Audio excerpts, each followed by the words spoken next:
वित्तीय वर्ष 2024-25 में टैक्स के जरिए राज्य सरकार के खजाने में जमा हुए 22,172 करोड़ रुपए। राज्य में यह अब तक की सबसे अधिक राजस्व वसूली।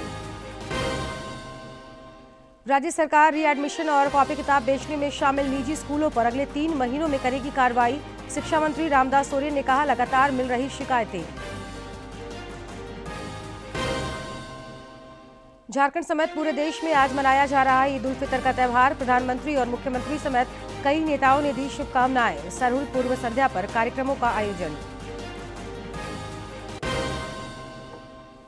और राजधानी रांची समेत राज्य भर में मौसम का उतार चढ़ाव जारी। मौसम विभाग के पूर्वानुमान में राज्य के कई हिस्सों में 2 और 3 अप्रैल को बारिश की संभावना।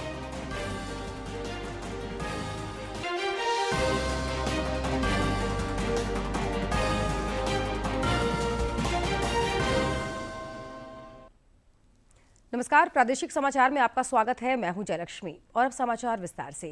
प्रधानमंत्री नरेंद्र मोदी 19 अप्रैल को कटरा से कश्मीर के लिए पहली वंदे भारत एक्सप्रेस को रवाना करेंगे।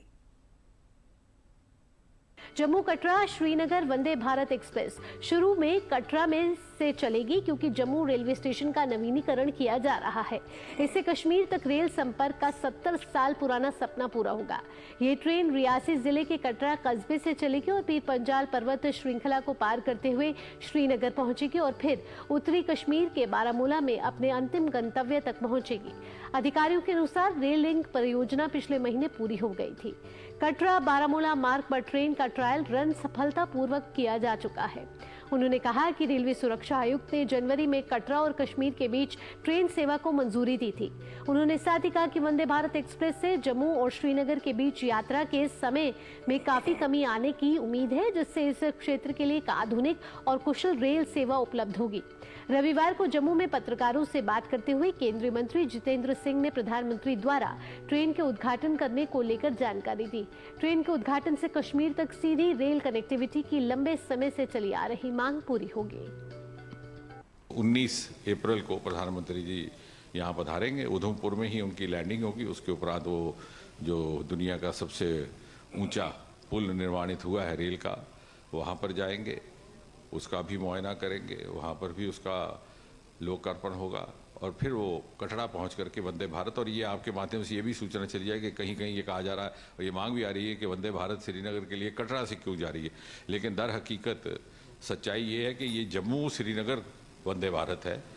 फिलहाल कुछ महीनों के लिए इसे कटरा से इसलिए रवाना किया जा रहा है कि जम्मू का रेलवे स्टेशन अंडर रेनोवेशन है। वित्तीय वर्ष 2024-25 का आज अंतिम दिन है। इस वित्तीय वर्ष में टैक्स के जरिए राज्य सरकार के खजाने में 22,172 करोड़ रुपए जमा हुए हैं। ये राज्य में अब तक की सबसे अधिक राजस्व वसूली है, जो पिछले वित्तीय वर्ष से 1,000 करोड़ रुपए से अधिक है। राज्य सरकार को सबसे अधिक राशि जीएसटी से मिली है। हालांकि राज्य सरकार ने टैक्स वसूली का लक्ष्य 26,000 करोड़ रुपए रखा था, जिसमें 85% लक्ष्य ही हासिल हो सका। शिक्षा मंत्री रामदास सोरेन ने कहा कि राज्य में जो निजी स्कूल रीएडमिशन और कॉपी किताब बेचने में शामिल पाए जाएंगे, उन पर अगले 3 महीने में कार्रवाई की जाएगी।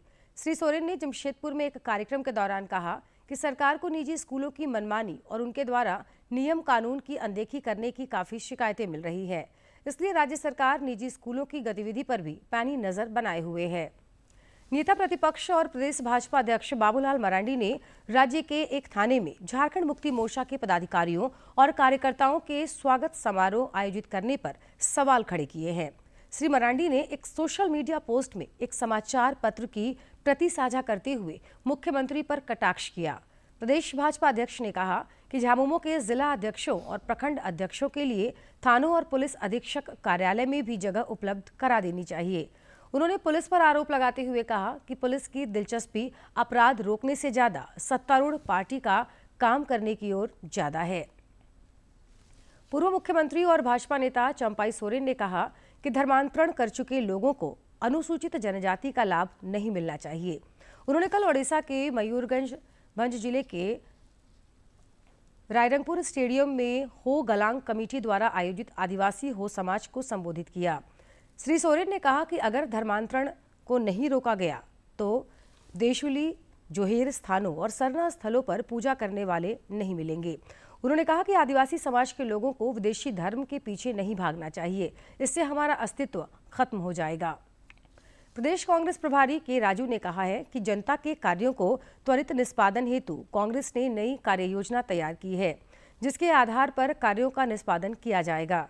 श्री राजू कल रांची में एक प्रेस वार्ता को संबोधित कर रहे थे। उन्होंने बताया कि 15 जुलाई तक प्रदेश कमेटी का गठन कर लिया जाएगा। जमशेदपुर के विभिन्न थाना क्षेत्रों में आधा दर्जन से अधिक आपराधिक मामले में शामिल 2 अपराधियों को पुलिस ने हथियार के साथ गिरफ्तार किया है। नगर पुलिस अधीक्षक कुमार शिवाशीष ने बताया कि पिछले दिनों बिरसा नगर में छिनतई और चोरी के मामलों में इन दोनों अपराधियों की गिरफ्तारी हुई है। उन्होंने बताया कि गिरफ्तार अपराधियों के पास से 2 पिस्टल और 5 जिंदा कारतूस बरामद किया गया है।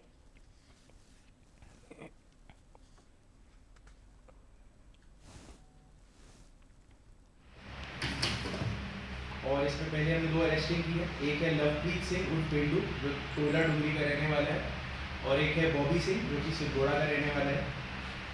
इनसे हमने बात की, इनका कन्फेशन लिया, पूछताछ की, और उसके बेसिस पे हमने जो भी इसमें जब्त किए सामान वो है 2 देशी लोहे का पिस्टल, 5 जिंदा गोली, एक ओप्पो कंपनी का मोबाइल और एक पुलिस का गाड़ी के सामने रखने वाला साइन बोर्ड।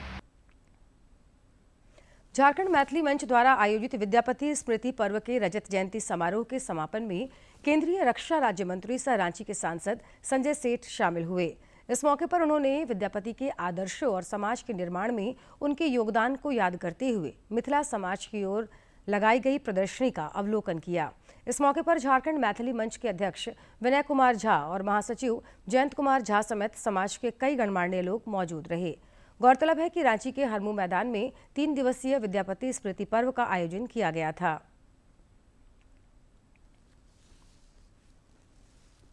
आपका पसंदीदा डीडी झारखंड नए तेवर और नए कलेवर के साथ में आपके बीच है, ताकि पल पल की खबरें आप तक पहुंचे।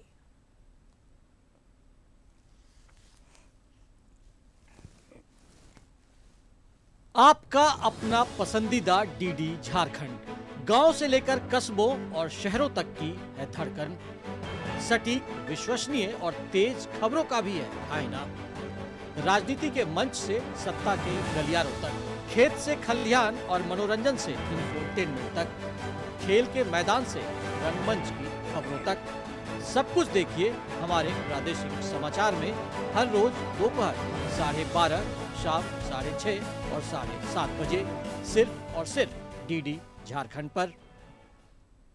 झारखंड समेत पूरे देश भर में आज हर्ष और उल्लास के साथ ईद उल फितर का त्यौहार मनाया जा रहा है। इसके साथ ही आज रमजान का महीना भी समाप्त हो गया। इस मौके पर ईदगाहों और मस्जिदों में ईद की नमाज अता की गई। आज भारत में ईद मनाई जा रही है। ये त्योहार आपसी भाईचारे, दान और खुशियों का प्रतीक है। ये त्योहार रमजान के पूरे महीने रोजा रखने के बाद आता है, जो संयम, इबादत और आत्मशुद्धि का महीना होता है। ये त्योहार रमजान के पूरे महीने रोजा रखने के बाद आता है, जो संयम, इबादत का महीना होता है। इस्लामिक कैलेंडर के अनुसार रमजान के बाद शव्वाल की पहली तारीख को ईद उल फितर मनाई जाती है। इस विशेष त्योहार की शुरुआत सुबह की नमाज के साथ हो जाती है, जिसमें हजारों लोग एक साथ अल्लाह से दुआ मांगते हैं। देश भर से ईद पर ये खास तस्वीरें सामने आ रही हैं और ईद की मिठास घुलती जा रही है, जहां सभी आप देख रहे हैं तस्वीरों के जरिए देश के अलग अलग मस्जिदों में इस समय नमाज पढ़ी जा रही है। दक्षिण से लेकर उत्तर तक, पूर्व से लेकर पश्चिम तक इस समय ईद की मिठास घुल रही है। ईद का त्योहार मनाया जा रहा है, ईद उल फितर मनाई जा रही है और देश के अलग अलग मस्जिदों में अलग अलग समय है नमाज पढ़ने का, जहां नमाज अदा की जाएगी और कई व्यंजन, कई पकवान बनाकर सभी रिश्तेदारों के साथ, परिवारों के साथ बैठकर ईद के व्यंजन का लुत्फ उठाया जाएगा। और पूरा महीना रोजा रखने के बाद आज जब ईद आई है तो बेहद ही उत्साह का माहौल है। इधर राजधानी रांची समेत राज्य भर में ईद की नमाज अता करने के लिए मस्जिदों और ईदगाहों में मुस्लिम धर्मावलंबियों की भीड़ देखी गई। इस दौरान गले मिलकर एक दूसरे को ईद की मुबारकबाद दी और अमन चैन की दुआ की। ईद के मौके पर पूर्व केंद्रीय मंत्री सुबोध कांत सहाय ने मुस्लिम समुदाय के लोगों से गले मिलकर ईद की मुबारकबाद दी।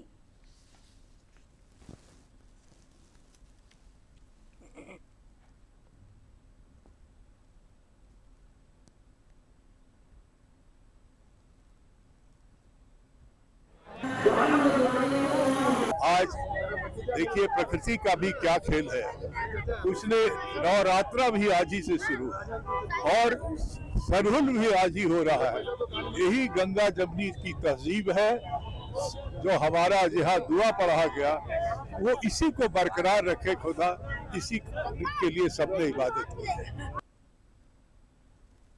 उधर जमशेदपुर में भी हर्ष और उल्लास के साथ ईद का त्यौहार मनाया जा रहा है।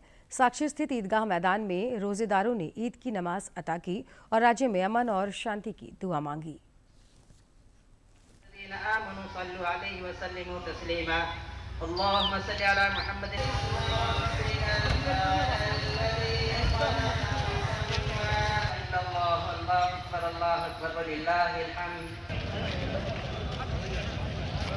सर हम लोग यहीं पर आके ईदगाह का अलग ही महत्व होता है नमाज़ पढ़ने का, और यहाँ से पर जो है कम से कम 6-6 हज़ार लोग आदमी एकजुट होकर नमाज़ पढ़े हैं और सफलतापूर्वक जो है हम लोग इसको पूरा कंप्लीट कर लिए। अपने लिए और देश के लिए और तमाम भाइयों के लिए अच्छी दुआ का मांगे, जो भगवान उसको कबूल करे, ईश्वर उसको कबूल करे।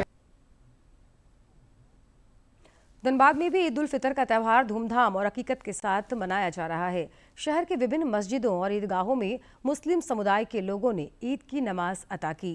नमाज के बाद लोगों ने एक दूसरे से गले मिलकर ईद की मुबारकबाद दी। इस अवसर पर नमाजियों ने देश में खुशहाली, बरकत, अमन और आपसी भाईचारे के लिए दुआ की।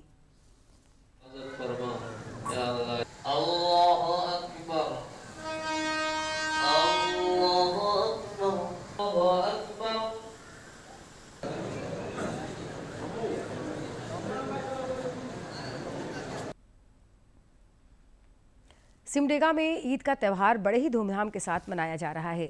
शहरी और ग्रामीण क्षेत्रों के ईदगाह और मस्जिदों में निर्धारित समय पर ईद की नमाज अदा की गई। मस्जिदों की अपेक्षा ईदगाह में लोगों की भीड़ अधिक रही। सिमडेगा स्थित जामा मस्जिद और के इमाम मौलाना शाकिब की अगुवाई रोजेदारों ने मुल्क के अमन, चैन, तरक्की और खुशहाली की दुआ मांगी।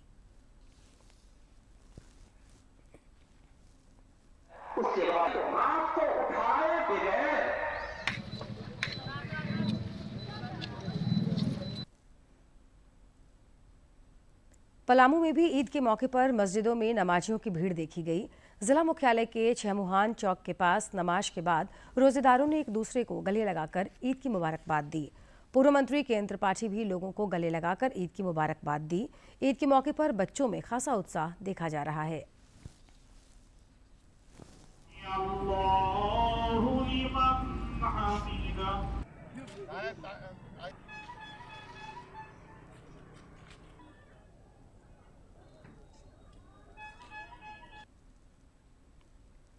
राष्ट्रपति द्रौपदी मुर्मू और उपराष्ट्रपति जगदीप धनखड़ ने ईद के मौके पर देशवासियों को मुबारकबाद दी है। और ईद उल फितर आज पूरे देश में मनाई जा रही है। इसके साथ ही आज रमजान का महीना भी समाप्त हो गया है। इस मौके पर आज ईदगाहों और मस्जिदों में ईद की नमाज अता की जा रही है। राजधानी दिल्ली में जामा मस्जिद, फतेहपुरी मस्जिद और शाही ईदगाह में विशेष नमाज अदा की जाएगी। राष्ट्रपति और उपराष्ट्रपति ने लोगों को ईद की शुभकामनाएं दी हैं। राष्ट्रपति द्रौपदी मुर्मू ने कहा कि ईद उल फितर रोजा और इबादत के पूरा होने का त्योहार है। उन्होंने आशा व्यक्त की है कि ये पर्व शांति, प्रगति और खुशहाली लेकर आएगा तथा सकारात्मक सोच के साथ आगे बढ़ने की शक्ति भी प्रदान करेगा। उपराष्ट्रपति जगदीप धनखड़ ने कहा कि ईद सांस्कृतिक विविधता और एकजुटता का प्रतीक है। उन्होंने आशा व्यक्त की कि ये पर्व उन मूल्यों के प्रति समर्पित रहने के लिए प्रेरित करेगा जो जीवन को दिशा देते हैं और एक मजबूत, समृद्ध राष्ट्र के रूप में हमें एकजुट बनाए रखते हैं। प्रधानमंत्री नरेंद्र मोदी ने देशवासियों को ईद उल फितर की शुभकामनाएं दी हैं। उन्होंने एक सोशल पोस्ट पर लिखा कि यह त्यौहार सुख, समृद्धि और खुशियां लेकर आया है। मीडिया प्लेटफॉर्म एक्स पर पोस्ट करते हुए प्रधानमंत्री लिख रहे हैं कि ये त्योहार हमारे समाज में आशा, सद्भाव और दयालुता की भावना को बढ़ाए। आपके सभी प्रयासों में खुशी और सफलता मिले। ईद मुबारक। राज्यपाल संतोष कुमार गंगवार और मुख्यमंत्री हेमंत सोरेन ने भी राज्यवासियों को ईद की मुबारकबाद दी है। राज्यपाल ने सोशल मीडिया पोस्ट में मुबारकबाद देते हुए लिखा कि ईद उल फितर रोजा और इबादत का पूरा होने का त्यौहार है। इधर मुख्यमंत्री ने अपने संदेश में कहा कि सभी स्वस्थ, सुखी और खुशहाल रहें, इसकी कामना करता हूं। खूंटी में भी लोगों ने ईद के मौके पर एक दूसरे को बधाई और शुभकामनाएं दी। वहीं ईद को लेकर कल देर शाम तक लोगों ने खरीदारी की। देखिए रिपोर्ट। खूंटी में ईद को लेकर लोगों में काफी उत्साह देखा जा रहा है। इधर देर शाम तक खूंटी के मेन रोड, भट्टी रोड, कर्रा रोड में ईद की बाजारों में खरीदारों की भीड़ देखी गई, जो कि टोपियां, लेडीज पर्स, कपड़े, डिजाइनर कुर्ता पजामा खरीदते दिखे। सबसे मेन है हम लोग का, उसमें खास सेवइयां है। वहीं इस ईद में लच्छेदार सेवइयां, काजू किशमिश, खजूर समेत तरह तरह के ड्राई फ्रूट्स भी लोगों ने जमकर खरीदे। ड्राई फ्रूट्स में काजू किशमिश, अखरोट, पिस्ता, बादाम, इंजीर, जैसा भी ड्राई फ्रूट चाहिएगा वो सब कम्प्लीटली मिलेगा और मिक्स ड्राई फ्रूट्स भी है। जब तक कल ईद की नमाज नहीं पढ़ेंगे तो खरीदारी करते ही रहेंगे। जब नमाज पढ़ेंगे खरीदारी जरा। ईद को लेकर बच्चों, महिलाओं और बड़ों समेत हर वर्ग में खासा उत्साह है। बच्चे ईद के त्योहार के मौके पर खरीदारी को लेकर खासा उत्साहित दिखे। महिलाओं ने भी त्योहार को लेकर जमकर खरीदारी की।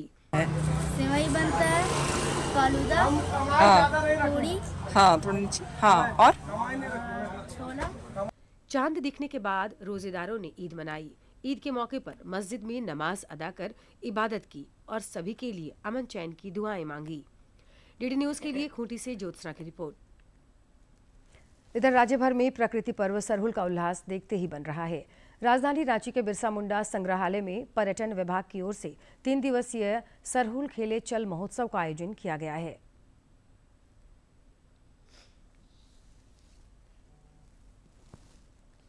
रांची के बिरसा मुंडा संग्रहालय में आयोजित सरहुल खेले चल कार्यक्रम का उद्घाटन पर्यटन विभाग की निदेशक अंजलि यादव ने किया। उन्होंने कहा कि झारखंड की कला संस्कृति को बढ़ावा देने के उद्देश्य से इस कार्यक्रम का आयोजन किया गया है। कल्चरल डांसेस के अलावा थिएटर है, इन सब के माध्यम से हम लोगों ने लोगों को सरहुल के पर्व को कैसे सेलिब्रेट तक पहुंचा रहे हैं। महोत्सव के दौरान आदिवासी युवक युवतियों ने मांदर की थाप पर पारंपरिक लोक नृत्य कर दर्शकों का मन मोहा। कार्यक्रम के दौरान विभिन्न क्षेत्रों में बेहतर कार्य करने वाले कई लोगों को सम्मानित भी किया गया। आयुष देखिएगा कल का दिन बहुत कितना सुंदर, तालियां कहते हैं ना, एक बात जरूर। महोत्सव के दौरान विभिन्न लोगों ने स्टॉल्स भी लगाए, जिसमें कई उद्योगों समेत झारखंड के पकवान के भी स्टॉल नजर आए। पारंपरिक व्यंजनों का लुत्फ उठाने के लिए लोग ललायत दिखे और राज्य में संचालित योजनाओं से भी रूबरू हुए। स्टेडियम में यहाँ पे हम लोग सरहुल त्योहार के अवसर पर यहाँ पर स्टॉल लगाए हुए हैं और यहाँ हम लोग का चूड़ी बहुत अच्छा से पसंद कर रही है दीदी। ये हमारा प्रोडक्ट है, सिल्क साड़ी है और जूट क्राफ्ट है, बैम्बू है, ये सारे प्रोजेक्ट लगे हुए हैं। बड़ुआ की इडली जो कि यहाँ की ट्रेडिशनल फूड के रूप में मानी जाती है, मीठी इडली में गुड़ है, नारियल है, तो हमारे पास 12 तरह की अलग अलग वैरायटी की इडली है जो कि लोगों को बहुत ही पसंद आता है। इस तरह के आयोजनों से जहां एक ओर राज्य की कला संस्कृति की अनूठी झलक देखने को मिलती है, वहीं दूसरी ओर पारंपरिक उत्पादों और व्यंजनों को बढ़ावा मिलता है। डीडी न्यूज के लिए रांची से सरिता की रिपोर्ट। पर्व त्योहारों को शांतिपूर्ण और सौहार्दपूर्ण तरीके से संपन्न कराने को लेकर हजारीबाग जिला प्रशासन पूरी तरह सजग है। ड्रोन कैमरे से पूरे शहर की निगरानी की जा रही है। उपायुक्त नैन्सी सहाय और पुलिस अधीक्षक अरविंद कुमार सिंह ने रामनवमी के दौरान निकलने वाले जुलूस मार्ग का निरीक्षण किया।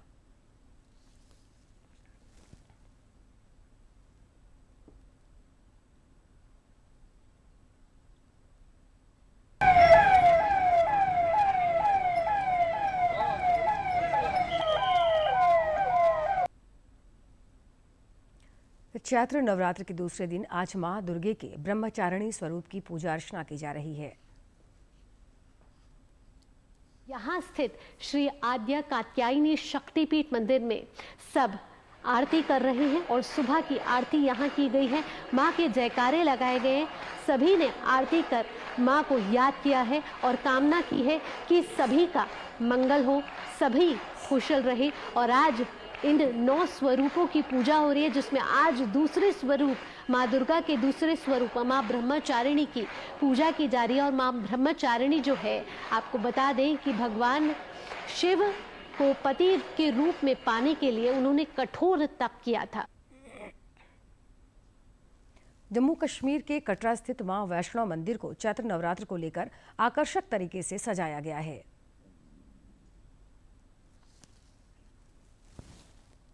ये देख रहे हैं कटरा से वो तस्वीर जहां माता वैष्णो देवी का मंदिर है और इस समय भक्तों का तांता वहां लगा हुआ है। बेहद ही खूबसूरती से इसे सजाया गया है, फूलों से सजाया गया है, लाइटों से सजाया गया है और बेहद ही खूबसूरत गौरी शंकर मां का मंदिर ये नजर आ रहा है।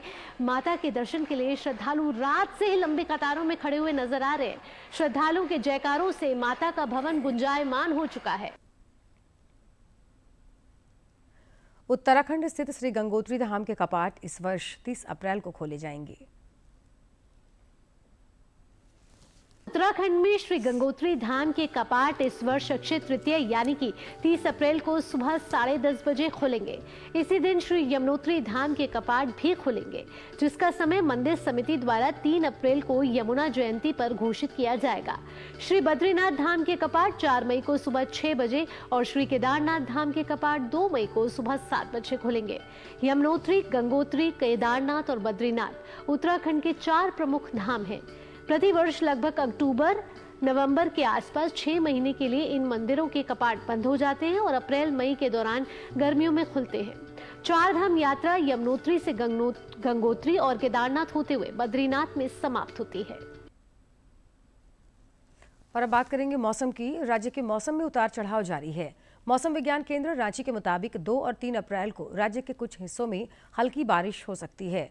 2 अप्रैल को राज्य के पश्चिमी हिस्सों में, जबकि 3 अप्रैल को पश्चिमी और मध्य भागों में बारिश की संभावना है। 4 और 5 अप्रैल को भी आसमान में आंशिक रूप से बादल छाए रह सकते हैं। हालांकि इस दौरान मौसम शुष्क बना रहेगा। IPL क्रिकेट में आज मुंबई इंडियंस का मुकाबला कोलकाता नाइट राइडर्स से शाम 7:30 बजे से होगा। आज मुंबई इंडियंस का सामना defending champion Kolkata night Riders से होगा। मैच मुंबई के होम ग्राउंड वानखेड़े स्टेडियम में शाम 7:30 बजे से खेला जाएगा। मुंबई इंडियंस और कोलकाता नाइट राइडर्स का इस सीजन का ये तीसरा मैच होगा। मुंबई को अपने दोनों शुरुआती मुकाबलों में हार का सामना करना पड़ा है। टीम को पहले मुकाबले में चेन्नई सुपर किंग्स और दूसरे में गुजरात टाइटंस के खिलाफ हार झेलनी पड़ी थी। दूसरी ओर कोलकाता को सीजन के पहले मैच में रॉयल चैलेंजर्स बेंगलुरु के खिलाफ हार मिली थी। टीम दूसरे मैच में राजस्थान रॉयल्स के खिलाफ मुकाबले से जीत की पटरी पर लौटी। और अब इतिहास के पन्नों पर डालते हैं एक नजर।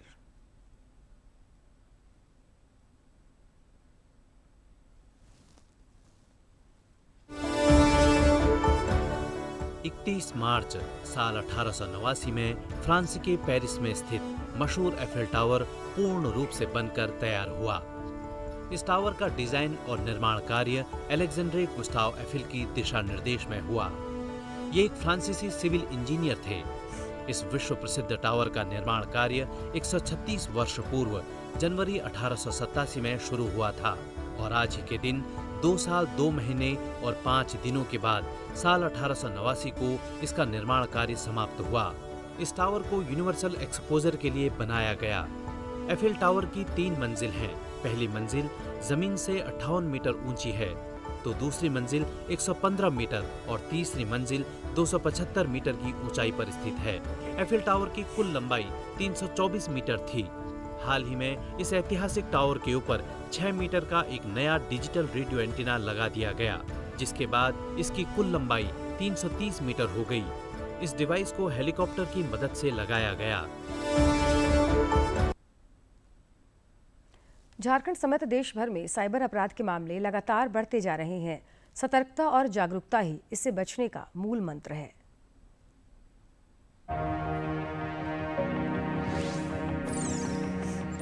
यदि आप फ़ोन किसी और को देना चाहते हैं तो आप सिर्फ एक बार फॉर्मेट करके दे देंगे तो वो भी रिस्क है। मल्टीपल टाइम फॉर्मेट कीजिए। कई सारे क्लीनअप एप्लीकेशंस भी आते हैं जो उसको प्रॉपरली रीसेट कर देंगे।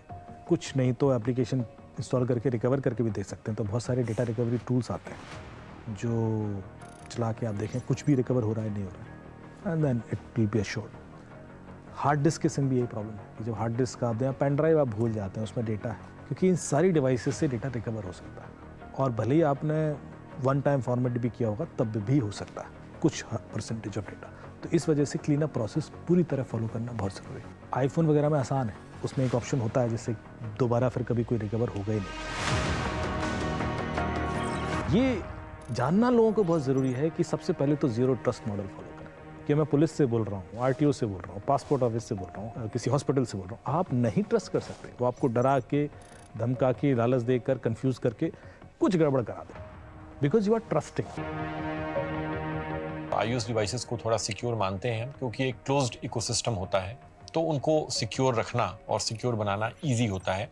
लेकिन इसका मतलब ये बिल्कुल नहीं है कि iOS प्लेटफॉर्म यूज कर रहे हैं तो आप बिल्कुल सेफ और सिक्योर हैं। आपको जो सावधानियां बरतनी हैं एक नॉर्मल मोबाइल फोन में, वो आपको iOS के साथ भी बरतना चाहिए। एक फीचर होता है जिसको कहते हैं फाइंड माई आईफोन। इस फीचर को हमेशा आप इनेबल करके रखिए। उससे क्या है, कभी आपका फ़ोन गुम हो जाता है तो आप रिमोटली फ़ोन को लोकेट करना या अपने iOS डिवाइस से डेटा इरेज करना उससे संभव हो जाता है। और ध्यान रहे, साइबर अपराधी customerslegaladvice.in नाम से नकली वेबसाइट बनाकर भी ठग रहे हैं। सिर्फ साइबर क्राइम पोर्टल पर ही शिकायत करें। gov.in ही आधिकारिक सरकारी वेबसाइट्स होती हैं। तनाव भरी जिंदगी में आजकल अनिद्रा बड़ी समस्या बनती जा रही है। योग में कई आसन हैं जो आपको सुकून की नींद लाने में मदद कर सकते हैं। हम सब जीवन में चैन की नींद सोना चाहते हैं और विश्वास कीजिए, जीवन में आप जो भी कुछ कर रहे हैं ना, धन अर्जित कर रहे हैं, यश अर्जित कर रहे हैं, परिवार बड़ा कर रहे हैं, जो भी कुछ कर रहे हैं वो सब आप सुकून और चैन की नींद सोने के लिए कर रहे हैं। पर आनंद की बात ये, जितना कुछ हम अर्जित करते चले जा रहे हैं उसमें इतने लिप्त होते चले जाते हैं कि चैन की नींद ही कहीं खो जाती है और ये अनिद्रा की स्थिति बढ़ते बढ़ते इंसोम्निया जैसी स्थिति बन जाती है। यानी मौसम चेंज से, यानी प्लेस चेंज से, यानी रूटीन चेंज से कभी कभी हमारी नींद डिस्टर्ब होनी शुरू होती है। फिर हम उसको निगलेक्ट करते हैं, हम मोबाइल देखते रहते हैं, हम टेलीविज़न देखते रहते हैं, सोने के समय पर जगे रहते हैं और फिर ये आदत बन जाती है और फिर हम कितना भी चाहें पर हम सो नहीं पाते। जो हम बता रहे हैं, जब सब कुछ हो जाए, चेहरा धोइए, एक रूटीन बनाइए रात को सोने से पहले और फिर right just before your bed you have to practice these two priyas। क्या? और before bed नहीं, on bed आपको करनी है। तो पहला अभ्यास करना है 13 टाइम्स प्रणव उच्चारण, 13 बार हमें प्रणव उच्चारण करना है। कैसे? हाथों को ज्ञान मुद्रा में लीजिए, बिस्तर पर बैठकर। अगर गद्दा बहुत। और खबरों के अंत में एक नजर मुख्य समाचार पर।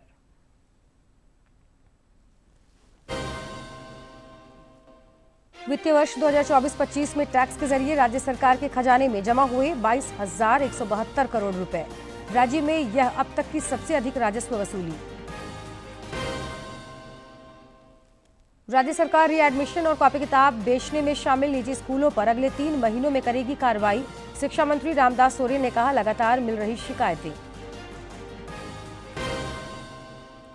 झारखंड समेत पूरे देश में आज मनाया जा रहा ईद उल फितर का त्यौहार। प्रधानमंत्री और मुख्यमंत्री समेत कई नेताओं ने दी शुभकामनाएं। सरहुल पूर्व संध्या पर कार्यक्रमों का आयोजन। और राजधानी रांची समेत राज्य भर में मौसम का उतार चढ़ाव जारी। मौसम विभाग के पूर्वानुमान में राज्य के कई हिस्सों में 2 और 3 अप्रैल को बारिश की संभावना।